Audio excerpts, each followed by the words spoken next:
بسم اللہ الرحمن الرحیم۔ السلام علیکم ورحمۃ اللہ وبرکاتہ۔ ہمارا یوٹیوب چینل انکل باتونی آج کل ایک عنوان لے کر چل رہا ہے، مجھے دیکھو مجھے دیکھو۔ 2 پارٹ اس کے پیش کیے جا چکے ہیں، اب یہ تیسرا پارٹ ہے، اور اس میں اصل میں محرکات مہنگائی کے وہ ایک کلپ میں ان سب کو بیان کرنا ذرا مشکل ہے، چونکہ کلپ بے انتہا لمبا ہو جائے گا۔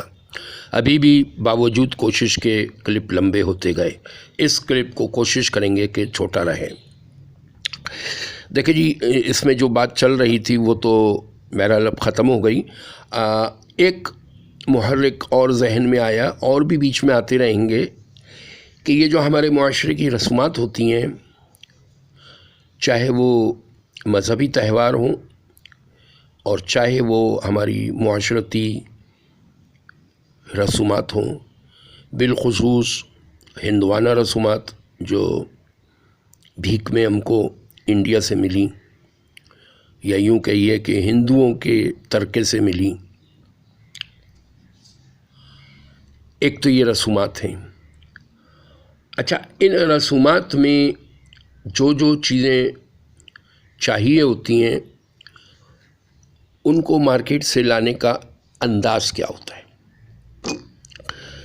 تہوار ہو یا شادی کی رسم ہو یا اور اوائی توائی رسومات ہیں، اس میں کیا ہوتا ہے کہ ہمارے اوپر ایک ٹائم پریشر ہوتا ہے کہ اس تاریخ اور اس وقت میں اس کو پورا کرنا ہے۔ تو وہ جو ٹائم پریشر ہوتا ہے اس کو ہم چھپا نہیں پاتے، اور مارکیٹ میں جب ہم اپنی ضروریات لینے جاتے ہیں تو سامنے والے کو، دکاندار کو، یہ بات پتہ ہوتی ہے کہ یہ آیا ہے، یہ لے کر ہی جائے گا، تو وہ اپنے ماہر انداز میں، ماہرانہ اپنی چالوں کے ساتھ ریٹ کچھ اس انداز سے بتائیں گے کہ آپ کم کروائیں گے اور وہ کم بھی کر دیں گے، پھر بھی آپ بہت کچھ مہنگا لے کر آئیں گے۔ تو یہ جو جذبات ہیں، اس کو وہ کیش کرتے ہیں۔ تو اول تو یہ رسومات ہیں ہی واہیات، wastage of time, wastage of, میں رسومات کی بات کر رہا ہوں، تہواروں کی بات نہیں کر رہا ہوں۔ تہوار جو ہیں وہ تو ہمارے پہچان ہیں، وہ تو ہوتے رہنے چاہیے، لیکن اس کے اندر بھی اگر ہم اپنے جذبات کو کنٹرول رکھیں اور خریداری میں ایک بردبار انداز ہو ہمارا، اور ہم اس کے اندر جذباتی نہ ہوں۔ اب دیکھیں نا، آپ آ جائیے، گو کہ پتہ نہیں یہ مجھے عنوان ٹچ کرنا چاہیے کہ نہیں۔ اب مویشی منڈی کا دور چل رہا ہے آج کل۔ اب مویشی منڈی میں مارکیٹ میں پرائسز کیسے ہائی ہوتی ہیں، وہاں پہ ایک عام فضا بنی ہوئی ہوتی ہے کہ کس نے کتنا مہنگا جانور خریدا، کس نے کتنا مہنگا جانور خریدا۔ وہی بات آ گئی شو آف کی۔ اب یہ ایک ریس جو ہے نا، یہ خواہ مخواہ میں ایک عام جانور کو بھی مہنگا کیے دے رہی ہے۔ پھر جو نسلی جانور ہے اور بہت ہی یعنی قیمتی جانور ہے، وہ بھی ایک حد تک قیمتی ہوتا ہے۔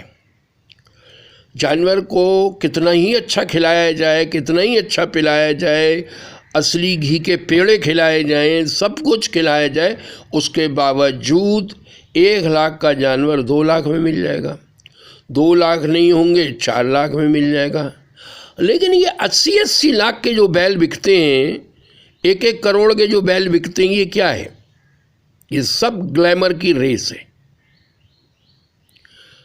اور یہ ریس اتنی دور جا چکی ہے کہ اتنے آگے نکل چکی ہے کہ اگر یہ جانور اگر سستے بیچے جائیں، یقین جانیں یہ بکیں گے بھی نہیں۔ جو ان کے خاص خریدار ہیں، ان کی توہین ہو جائے گی کہ ہم 1 کروڑ کا لینے والے اب 6 لاکھ کا بیل خریدیں گے کیا؟ وہ بیچارہ 1 کروڑ والے کو ہی ڈھونڈتا رہے گا، حالانکہ وہی جانور سستا بیچ رہا ہوگا، وہ نہیں لے گا۔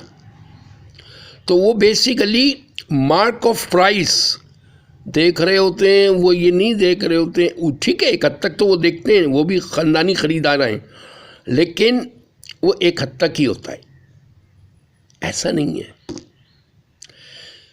تو ایک تو یہ کہ ہمارے جذبات کو کیش کیا جاتا ہے، اور اس کا بھرپور فائدہ مارکیٹ میں بیٹھے ہوئے دکانداروں کو یا یعنی ان لوگوں کو ہوتا ہے۔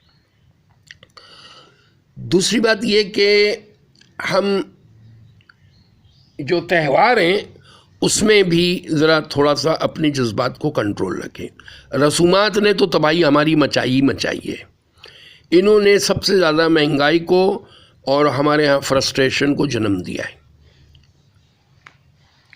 اور پھر یہ ہے کہ ویسٹیج آف ٹائم، اور اس کے ساتھ ساتھ ہمیں یہ بھی اصل میں پتہ ہے کیا ہے کہ اگر ہم لوگوں میں غریبوں کے ساتھ مل کر چلنے کا جذبہ پیدا ہو جائے تو یقین کریں بہت سارے معاملات ٹھیک ہو سکتے ہیں۔ غریبوں کے ساتھ ہماری یکجہتی کا انداز بڑا عجیب ہے۔ پہلی بات تو یہ کہ غریب کو ہم غریب ثابت کر کے ہی اس کو کچھ دیتے ہیں، اس کو ایکول اسٹیٹس کے ساتھ کچھ دینا اپنی کسر شان سمجھتے ہیں۔ بہرحال وہ عنوان الگ ہے، وہ تو پھر بات دوسری طرف چلی جائے گی۔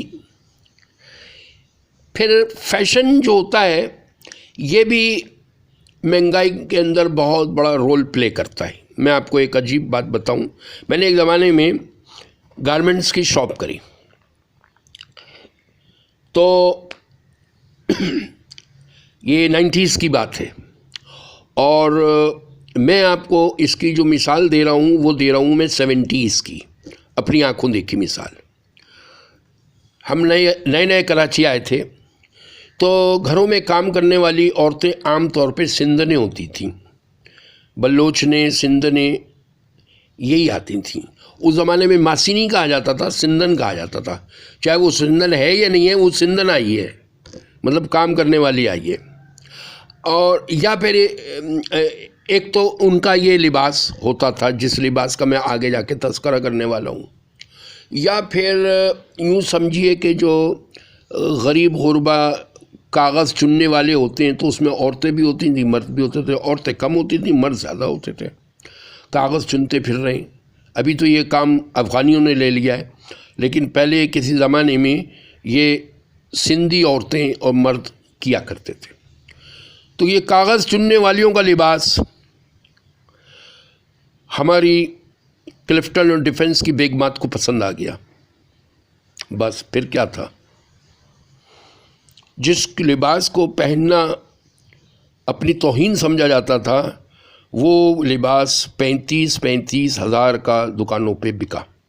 میں نے خود وہ لباس یعنی بوتیکس پہ 35 ہزار کا اس وقت 90s کے اندر، جب 35 ہزار کی کوئی ویلیو تھی، 35 ہزار کا مطلب 35 لاکھ آج کا،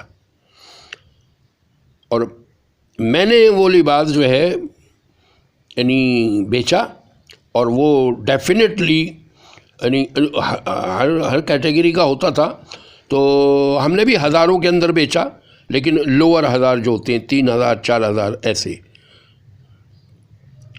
تو یہ جو مارکیٹ کے اندر فیشن آتی ہے نا، یہ بڑا ظلم بکھیرتے ہیں، اور ان کی وجہ سے دونوں چیزیں ایک ساتھ پھیلتی ہیں، مہنگائی بھی اور فرسٹریشن بھی۔